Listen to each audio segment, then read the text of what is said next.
«Эхо Москвы» в Уфе и общественная организация «Берзямлек» представляют рубрику «Говорим по-башкирски». Царство. Батшалык. Царство небесное. Күктәге батшалык.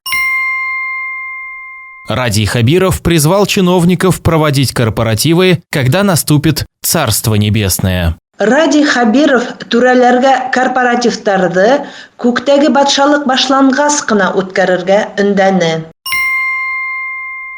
Радий Хабиров призвал чиновников проводить корпоративы, когда наступит Царство небесное. Радий Хабиров түрәләргә корпоративтарды күктәге батшалык башлангас кына үткәрергә өндәне. «Эхо Москвы» в Уфе и общественная организация «Берзямлек» представляют рубрику «Говорим по-башкирски».